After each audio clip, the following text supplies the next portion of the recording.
जब कभी भी नवरात्रि आती है तो पहला दिन बड़ा खास होता है, क्योंकि इसी दिन कलश की स्थापना होती है। कलश स्थापना में अगर कोई गलती हो जाए तो पूरा नवरात्र खराब जाता है। इनफैक्ट घर में सुख समृद्धि भी खराब जाती है।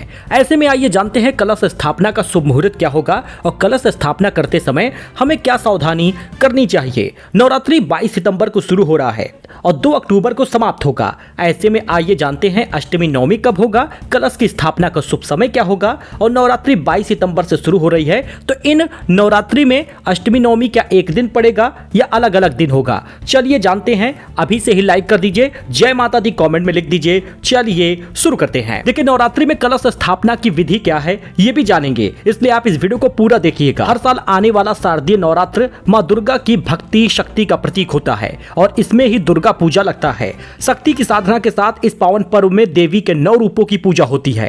एक चैत्र नवरात्र होता है, एक शारदीय नवरात्र होता है और साल 2025 में शारदीय नवरात्र 22 सितंबर को सोमवार के दिन होगा। ऐसे में अगर कोई लोग पहले या आखिरी दिन का व्रत रखते हो तो सोमवार को पहला व्रत रखना होगा। इस बात का ध्यान दीजिएगा। नवरात्रि के 9 दिनों में देवी साधना शुरू होता है और घट स्थापना करते हैं। घट स्थापना यानी कलश स्थापना का समय क्या है ये देख लीजिए। शुक्ल पक्ष की प्रतिपदा तिथि 22 तारीख को रहेगी। रात 1:23 पर शुरू हो जा रहा 23 सितंबर को 2:55 पर रहेगा। ऐसे में उदय काल के अनुसार 22 सितंबर को ही घट स्थापना होगी। लोग व्रत रखेंगे। घट स्थापना के शुभ समय की बात करें तो एक सुबह 6:09 से लेकर 8:06 तक रहेगा। इसके अलावा अगर कोई इस समय पूजा नहीं कर पा रहा क्योंकि 8 बजे एकदम सुबह रहेगी, ऐसे में पंडित जी का मिलना, उनका समय पर आ पाना, पूजा सामग्री को इकट्ठा करना, समय बीत सकता है। इसलिए आप अभिजीत मुहूर्त में 11:49 से 12:38 तक घट स्थापना कर दें। ध्यान रहे कि 6 बजे से 8 बजे तक और 11:49 से 12:38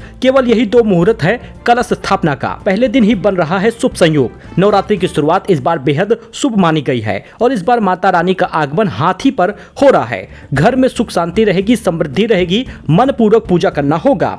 अब कलश स्थापना अगर आप खुद से कर रहे हैं तो कैसे करें, किन बातों का ध्यान दें। घट स्थापना से पहले घर और पूजा स्थल की सफाई करनी होती है। सुबह स्नान करके साफ कपड़े पहनने होते हैं। अगर संभव हो तो बिना सिलाई वाले वस्त्र ही पहनिएगा। अब पूजा स्थल पर उत्तर या फिर पूर्व दिशा की ओर मुंह करके बैठ जाइए। कलश की तैयारी करिए। मिट्टी में बालू और 7 प्रकार की मिट्टी मिलाकर छोटा चबूतरा बनाइए। कलश को साफ कर उसमें स्वास्तिक बनाइए, सिंदूर लगाइए। कलश के गले में मोली बांधें और जौ और 7 अनाज रखें। फिर उसमें जल भर दें।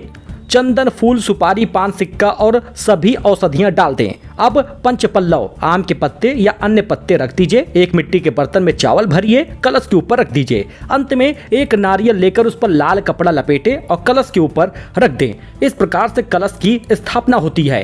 पूजा के साथ ही आप कलश स्थापना करिएगा। आप पूरे श्रद्धा भाव से पूजा करिए। कलश को देवताओं का प्रतीक माना गया है। सभी शक्तियों का आवाहन करिए। भगवान वरुण का, देवी पृथ्वी का, देवगण का, वेद का, दिक्पाल का। पूरे नवरात्रि में कलश स्थापना की पूजा सबसे ज्यादा खास होती है। देवी आगमन की शुरुआत हो जाएगी। उसके बाद आप संकल्प लीजिए व्रत का, पहले दिन और आखिरी दिन का या पूरे नवरात्र के 9 दिन का। जैसे भी आप व्रत रखना चाहते हो, अखंड ज्योति जरूर जला दीजिएगा और ये पूरे नवरात्रि जलती रहे, इस बात का ध्यान दीजिएगा।